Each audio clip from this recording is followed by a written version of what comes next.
चलो फिर हम लोग पॉइंट को पहले समझते हैं क्या पॉइंट है। तो ये डिटर्मिनेंट चल रहा था हमारा। तो पॉइंट हमारा कि the sum of the product of the element of any row और column with their corresponding cofactor is always equal to the value of the given determinant। अब जिसकी इंग्लिश अच्छी है तो उसको तो समझ आ ही जाएगा रीड करके, लेकिन मैक्सिमम लोगों का इंग्लिश सही नहीं होता है, इसलिए मुझे समझाना पड़ेगा तुम्हें। तो देखो, the sum of the product of element of any row और column with their corresponding cofactor is always equal to the value of the given determinant. यहाँ पे ये कह रहा है कि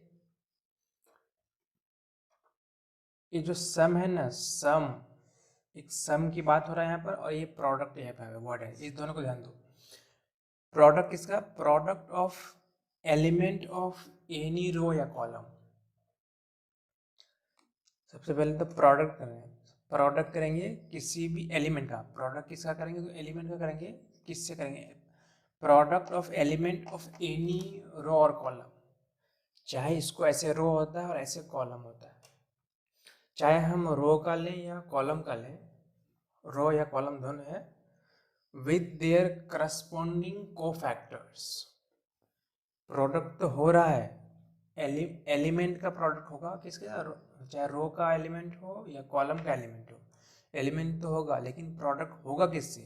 प्रोडक्ट होगा विद देयर करस्पॉन्डिंग कोफैक्टर्स। ये कोफैक्टर वाला है ना, तो प्रोडक्ट होगा चाहे रो का एलिमेंट हो या कॉलम का एलिमेंट हो, उसके करस्पॉन्डिंग कोफैक्टर्स से प्रोडक्ट होगा। प्रोडक्ट होने के बाद फिर उसको सारे प्रोडक्ट को सम करेंगे। सम जैसे कि एक रो है, तो यहाँ पे तो हमारे पास इस रो में तीन एलिमेंट है, तीन एलिमेंट है तो, और इसी का हर एक का करस्पॉन्डिंग कोफैक्टर भी निकलेगा।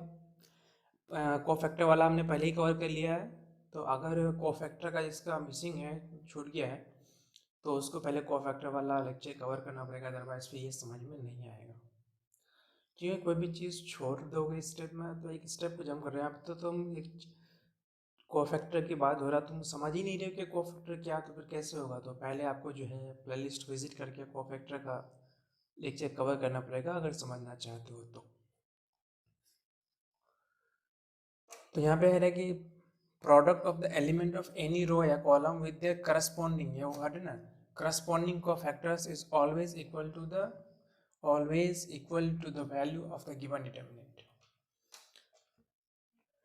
तो ये हमारा रो हो गया, ये कॉलम हो गया। चाहे रो का एलिमेंट लें या कॉलम का एलिमेंट लें, उसको पहले प्रोडक्ट करेंगे किसके? उसी के करस्पॉन्डिंग कोफैक्टर। जैसे कि यहाँ पे ए है ना, A1, स्मॉल a1, इसका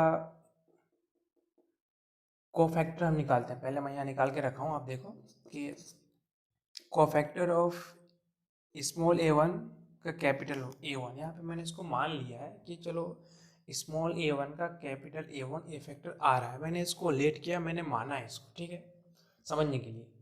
और कोफैक्टर ऑफ स्मॉल b1 का capital B1, cofactor of small c1 का कैपिटल C1, इसको मैंने लेट कर लिया। इसी तरीके से स्मॉल a1 का कैपिटल A1 माना ना, तो वैसे ही A2 का A2 होगा, स्मॉल A2 का कैपिटल A2 होगा। उसी तरह से स्मॉल b2 का कैपिटल B2 होगा। इसी तरह से हर एक का निकलेगा। मैंने सारी चीज़ों को नहीं लिखा है, बस समझा दिया हूँ कैसे होगा, उसके बाद एंड ऑन कर दिया हूँ कि हाँ ऐसे चलता रहेगा। फिर जो है ये हमारा एलिमेंट हुआ। मान लो कि इस रो, पहले मैं इस रो को देख रहा हूँ, पहला वाला रो, तो A1 है। A1 इसका जो है A1 का करस्पॉन्डिंग कोफैक्टर मैंने माना है कि कैपिटल A1 है, तो दोनों को प्रोडक्ट करेंगे। तो यहाँ पे मैंने प्रोडक्ट करके दिखाया है, ठीक है, प्रोडक्ट किए। फिर स्मॉल b1 लिए, और स्मॉल b1 का करस्पॉन्डिंग कोफैक्टर हमने माना है कि कैपिटल B1 है। स्मॉल b1 कैपिटल B1 को इसका प्रोडक्ट किए, मल्टीप्लाई किए, फिर प्लस का साइन दिए। फिर जो है स्मॉल c1 का, यहाँ पे मैंने माना कि कोफैक्टर स्मॉल c1 का कैपिटल C1 है, इसको भी प्रोडक्ट किए, यानी कि मल्टीप्लिकेशन किया इसका, फिर दोनों ए कर दिए। उसके बाद जो है यहाँ पे कह रहा है कि हर एक का जो है देखो, product of element of any row या कॉलम, चाहे रो का एलिमेंट हो या कॉलम का एलिमेंट हो, with their corresponding cofactor is always equal to the value of given determinant.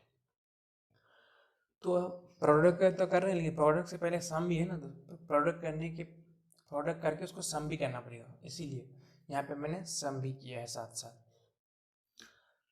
तो इस पॉइंट में सिंपल ये कहना चाह रहा है कि चाहे किसी रो का एलिमेंट हो या किसी कॉलम का एलिमेंट हो, उसका हर एक डिटरमिनेंट में हर एक एलिमेंट का जो है ना कोफैक्टर निकलता है। सबसे पहले हर एक एलिमेंट का माइनस निकालते हैं, माइनस से कोफैक्टर निकालते हैं, तो हर एक एलिमेंट का कोफैक्टर निकलेगा। तो हर एक एलिमेंट यानी कि करस्पॉन्डिंग एलिमेंट का कोफैक्टर निकलेगा। उस एलिमेंट को, उसके कोफैक्टर को मल्टीप्लिकेशन करेंगे। एक रो में 3 है तो तीनों को लेंगे, पहले मल्टीप्लिकेशन करेंगे उसका, फिर सम कर देंगे। तो सम करने के बाद जो वैल्यू आएगी ना, तो डिटर्मिनेंट की जो वैल्यू आएगी उसके बराबर आएगी। बस इस पॉइंट में यही कह रहा है, इसीलिए मैंने इज इक्वल टू डी लगा के रखा है, यानी कि डिटर्मिनेंट की वैल्यू के बराबर, क्योंकि मैंने माना भी तो डिटर्मिनेंट को डी ना, इसीलिए इस डिटर्मिनेंट की जो वैल्यू आएगी उसको इस तरीके से भी निकाला जा सकता है। यहाँ से एक चीज आसान और ये हो जाता है ना कि मानो कि मेरे पास ये डिटर्मिनेंट है, ये डिटर्मिनेंट है ना, तो ये डिटर्मिनेंट को मैं चाहूँ ना कि मतलब इजी वे में, आसान वे में, शॉर्ट में कैलकुलेट करना चाहूँ तो कर सकता हूँ। यही वाला पॉइंट से कि जो है मैं किसी भी एक रो को या एक एलिमेंट को चुन लूँगा, जिसका भी मुझे जो भी करना होगा, जहाँ पे भी मुझे आसान नंबर मिलेगा, एक रो को या एक एलिमेंट को, एक रो को या एक कॉलम को चुन लूँगा, उसके एलिमेंट को, उसका एलिमेंट है ये A1 B1 C1, चाहे रो हो या ऐसे कॉलम हो, किसी को भी मैं एक को चुनूंगा, ठीक है।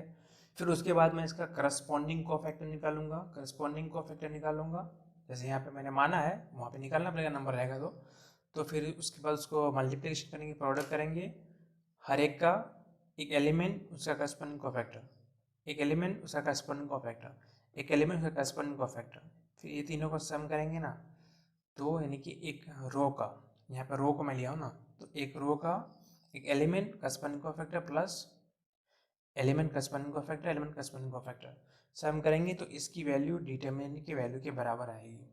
तो यहाँ पे मुझे ये इस पूरा का मतलब डिटरमिनेंट की वैल्यू निकालने के लिए पूरा कैलकुलेट करने की ज़रूरत नहीं है।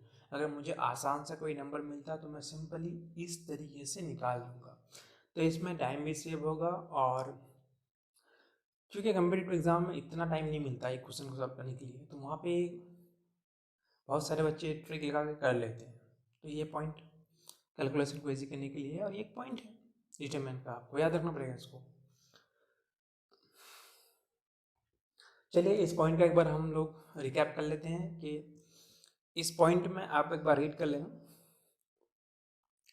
इस पॉइंट में ये कहता है कि एक डिटरमिनेंट है, आप डिटरमिनेंट का रो और कॉलम दोनों होता है, तो एक रो या एक कॉलम किसी को भी हम चुन लेंगे, कोई सा भी रो कोई सा भी कॉलम, किसी एक को चुन लेंगे सपोज। उसके माने एक को चुन लिए, उसका करस्पॉन्डिंग कोफैक्टर निकालेंगे। मान लो कि फर्स्ट रो को मैंने चुना, तो हर एक रो, कोई भी लोग कुछ भी चुन सकते हैं, first second third row column कुछ भी। तो मान लो कि फर्स्ट को मैंने चुना, 3 एलिमेंट है, तीनों का करस्पॉन्डिंग कोफैक्टर निकाला, फिर एलिमेंट को और करस्पॉन्डिंग कोफैक्टर को प्रोडक्ट किए, फिर दोनों को, तीनों को जो है ना एक साथ सम कर दिए। सम कर दिया तो यहाँ जो मुझे वैल्यू मिली, तो ये डिटर्मिनेंट की वैल्यू के बराबर मिली। तो इस कैलकुलेशन में आसानी हो जाता है। इस पॉइंट में यही कहना चाह रहा है। देखो,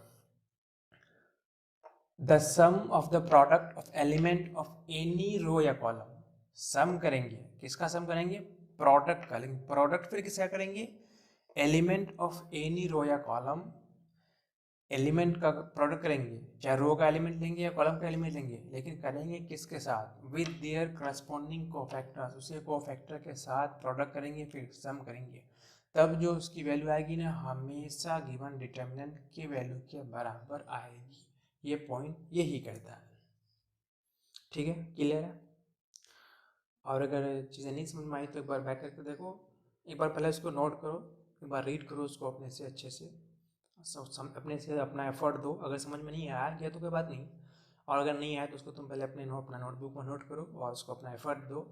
फिर से एक बार लेक्चर को देख लोगे ना तो वहाँ पे चीज़ें ना मतलब दिमाग में स्ट्राइक नहीं लगता कि हाँ मैंने ऐसा रीड किया और यहाँ पे ऐसा कह रहा, तो वहाँ पे जल्दी कैच कर लेता है। तो ये समझने का